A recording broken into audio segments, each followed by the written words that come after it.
వెట్టు, కాగితం ఇట్లాంటివన్నీ ఇచ్చారు ప్రైవేట్. నాకు బాగా గుర్తు. ఎందుకంటే నేను ఎప్పుడు తిరుగుతూనే ఉండేవాడిని కదా. అవునవును అవును.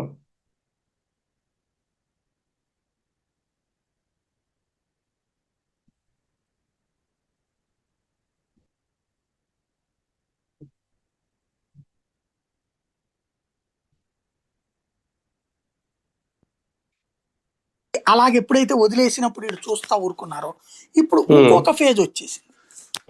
కొత్త ఫేజ్ వచ్చేసింది. ఈ కొత్త ఫేజ్ లో ఏంటయ్యా అంటే ఎలక్ట్రిక్ బస్సులు. అసలు వీళ్ళకి సంబంధమే లేదు. ఇప్పుడు ఎట్లయితే ఆర్టీసీకి ప్రైవేట్ బస్సులు ఫర్ హైర్ ఇచ్చారో, ఇప్పుడు శాంతం ఇవన్నీ కూడా ఎలక్ట్రిక్ బస్సులు ఎవడో ఒక నాయకుడు తరపున కొంటారు, వీళ్ళకి లీజుకి ఇస్తారు. కిలోమీటర్కి ఎంత, వాళ్ళకి ఏం సంబంధం ఉండదు. డ్రైవర్ డ్రైవింగ్ చేసుకుంటాడు. ఇది ఇన్సూరెన్స్ డబ్బులు వాళ్ళది. అంటే ఆర్టీసీ నిర్వీర్యం అయిపోతుంది. ఆర్టీసీ ఆదాయ వనరు కరిగిపోతే ఇప్పటికే డిపోలు కూడా ఇచ్చారట అట్లా ప్రైవేట్. క్రమంగా ఇంకా ఆర్టీసీకి ఆదాయం ఏముంది? బిల్డింగులు, స్థలాలు ఒక పక్కన నొక్కేస్తారు.